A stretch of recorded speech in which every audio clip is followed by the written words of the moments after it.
এটা দেখে কি মনে হচ্ছে? আমের আচার? হুম, এটা তো আমের আচার বানাইনি। তাহলে কিসের আচার বানালাম? এই রেসিপিটা দেখতে চান? এত মজা আর সুস্বাদু একটি মাথা নষ্ট করার মতো একটি আচার বানিয়েছি। এটা কিন্তু অসম্ভব মজা ছিল এই আচারটা খেতে। এই রেসিপিটা কে কে দেখতে চান? আসুন আমরা দীপাস টেস্টি ব্লগে প্রবেশ করি।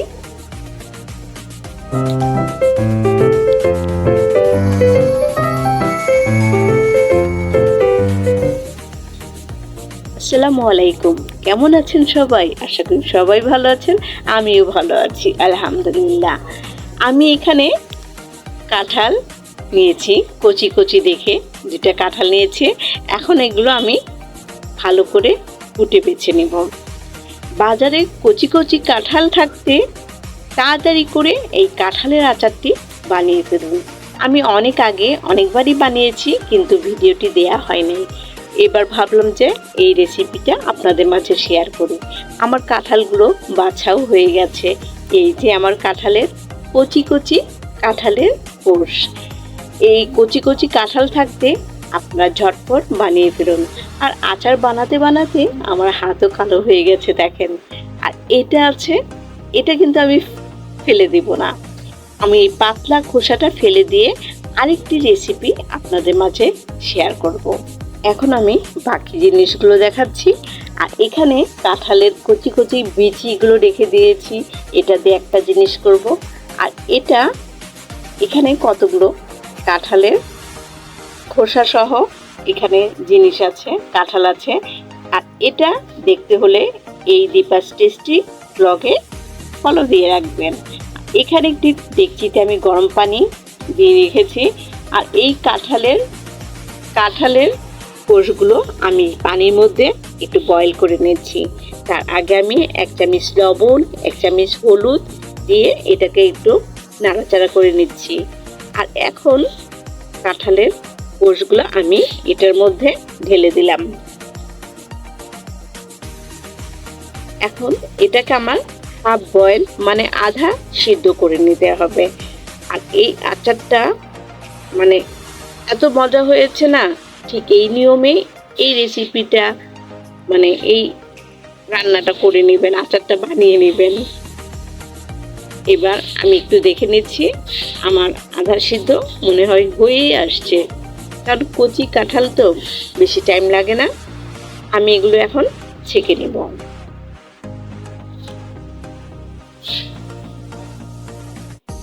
আর এদিকে একটি চুলার মধ্যে ফ্রাই প্যান বসেছি। এই যে আমার কাঁঠালের কোষগুলো, আমার এগুলো ভালো করে ছেঁকে আমি পানিটা ঝরিয়ে নিয়েছি। আর এদিকে চুলাতে একটি ফ্রাই প্যান বসিয়েছি আর পরিমাণ মতো এখানে সরিষার তেল ঢেলে দিয়েছি। সরিষার তেল ছাড়া তো আচার ভালোই লাগে না। আর আমি এটাকে গরম হওয়ার অপেক্ষায় রাখবো। আর এখানে নিয়েছি পাঁচফোড়ন। আমার তেলটাও গরম হয়ে গেছে, আমি এখন পাঁচফোড়নটা ঢেলে দিচ্ছি। আমার এই সময় জালটা কম ছিল। আর এখানে 1 চামচ মৌরি, তেজপাতা, শুকনা মরিচ দিয়ে আমি একটু নাড়াচাড়া করে নিচ্ছি। আমি জালটা বেশি বাড়াবো না, নাহলে আমার সব কিছু পুড়ে যাবে, তখন আর ভালো লাগবে না খেতে। আর এখানে দিয়ে দিচ্ছি 2 চামচ আদা রসুনের পেস্ট। তারপরে আবারও আমি ভালোভাবে নেড়ে নিচ্ছি। জালটা কিন্তু মিডিয়াম আঁচেই আছে। আর এখানে বড় রসুন 2 ফালি করে আমি কেটে নিয়েছি। এখন এই তেলের সাথে রসুনগুলো আমি একটু ভাজা ভাজা করে নিব।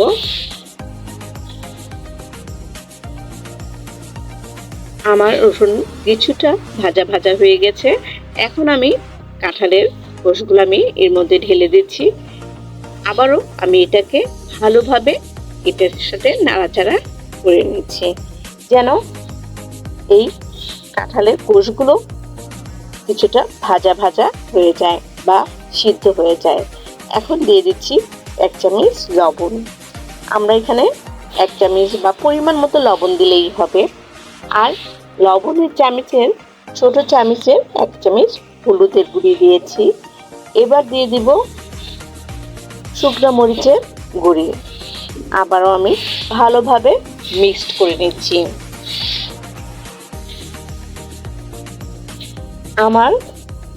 আমি এদিকে রান্না করছি বারান্দায় বসে, আর এদিকে খসখস আওয়াজ হচ্ছে। ট্রাক থেকে মনে হয় পাথরের কুচি নামাচ্ছে। আমাদের চারিপাশে বিল্ডিং হচ্ছে।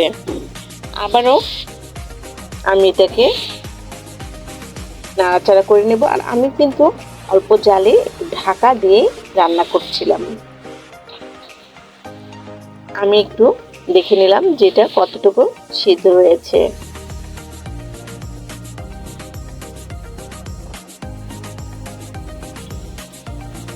আমি এটাকে আবারও দেখে নিচ্ছি, আমার আরেকটু সিদ্ধ হবে। আরেকটু আমি ঢাকা দিয়ে রান্না করে নিচ্ছি।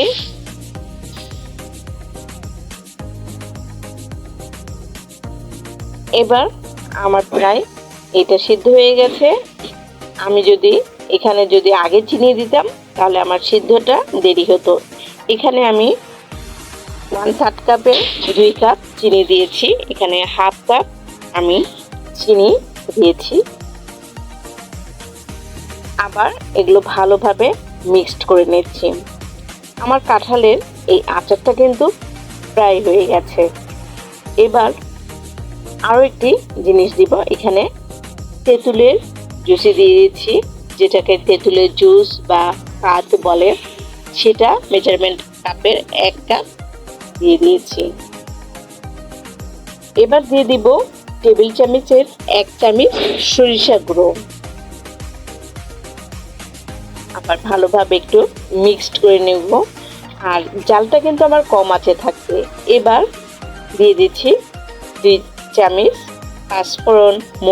এখানে আমার সব আচারের মশলাটা একবারেই আমি গুঁড়া করে রেখেছিলাম, সেই আচারের মশলাটা এখানে দিয়ে দিয়েছি।